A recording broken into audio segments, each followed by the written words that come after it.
వినాయక చవితి శుభాకాంక్షలు తెలుపుతూ ప్రతి సంవత్సరం లాగానే భాద్రపద మాసంలో వచ్చే శుద్ధ చవితి నాడు వినాయక చవితి కార్యక్రమాన్ని అంగరంగ వైభవంగా మనం జరుపుకుంటుంటాము. అందులో మనం ఏ కార్యం తలపెట్టినా ఏది చేయాలనుకున్నా గణపతి యొక్క అనుగ్రహం చాలా విశేషం. గణపతి యొక్క అనుగ్రహం ఉంటేనే ఏ పనైనా సరే కార్యము సిద్ధిస్తుంది, విజయం సాధిస్తామని చెప్పేసి శాస్త్రాలలో పురాణాలలో చెప్పడం జరిగింది. అందులోనే మన వేదాలలో కూడా మనం ఏదైనా పూజ చేసుకుంటున్నా కానీ ఒక కార్యాన్ని తలపెట్టినా కానీ గణపతి యొక్క అనుగ్రహం పొందాలి. కాబట్టి మట్టి గణపతులను మనం పంపిణీ చేయడం అనేది ఎంతో పుణ్యం. ఒక దానం చేస్తేనే 100 రెట్ల పుణ్య ఫలితాన్ని మనం పొందగలుగుతాం. ఏదైనా నీటి దానము, అన్నదానము, అలాంటిది ఒక భగవంతుడి యొక్క విగ్రహాన్ని దానం చేయడం అనేది చాలా విశేషము. కొన్ని 1000 రెట్ల పుణ్య ఫలితాలు లభిస్తుందని చెప్పేసి శాస్త్రంలో కూడా చెప్పడం జరిగింది. అందుకనే గణపతికి సంబంధించిన పూజా కార్యక్రమాలు చాలా ఉంటాయి. దాంట్లో ఒక సంకష్టార చతుర్థి గణపతి వ్రతం అని చెప్పేసి, లేకపోతే వినాయక వ్రతం అని చెప్పేసి చాలా రకాలైన వ్రతాలు కూడా ఉంటాయి. దాంట్లో కొంతమంది వ్రతాలు చేసుకొని గణపతి యొక్క విగ్రహాలు చిన్న చిన్న రూపంలో దానాలు ఇవ్వడం కూడా జరుగుతుంది.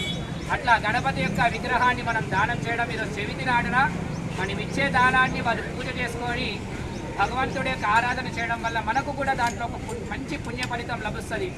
దాంట్లో భాగంగానే ఈరోజు మన రాకేష్ స్వామి యొక్క జన్మదిన వేడుకలు, ఆ గణపతి యొక్క అనుగ్రహం అతని పైన ఎల్లవేళలు ఉండాలని చెప్పేసి ఆయురారోగ్యాలతోని మంచి పేరు ప్రతిష్టలతోని దినదిన అభివృద్ధి చెంది నిండు నూరేళ్ల భగవంతుడి యొక్క అనుగ్రహంతో ఆనందంగా ఉండాలని చెప్పేసి గణపతికి మనస్ఫూర్తిగా ప్రార్థిస్తూ వచ్చిన బంధువులు మిత్రులందరికీ కూడా గణపతిని మీ అందరికి ఇవ్వడం జరుగుతుంది. కావున అందరూ కూడా చాలా సంతోషంగా ఉన్నారు. ఇటువంటి మంచి కార్యక్రమాలను ముందు కూడా రాకేష్ గారు కాదు మన అందరూ ప్రజలందరూ కూడా జరపాలని కోరుకుంటున్నారు.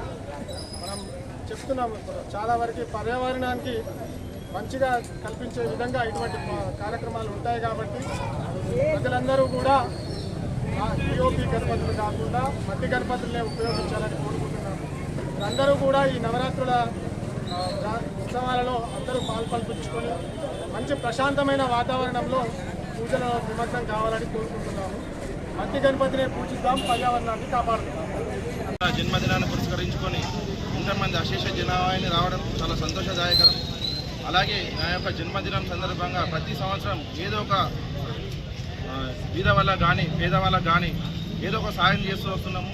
ఈరోజు నా అదృష్టం ఏంటంటే ఈరోజు నా జన్మదిన సందర్భంగా వినాయక చవితి రావడం, దాంట్లో భాగంగా ఈ మట్టి గణపతుల పంపిణీ నాకు ఏదో ఒక 2 నెలల కింద గుర్తుకొచ్చింది. 27వ తారీఖు నాడు వినాయక చవితి ఉంది.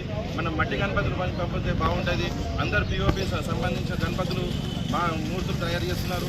అట్లా కాకుండా మట్టి గణపతులు పూజిద్దాం, పర్యావరణ కాపాడమని ఒక చిన్న ఆలోచనతోటి ఒక 200 మట్టి గణపతులు తెప్పించడం జరిగింది.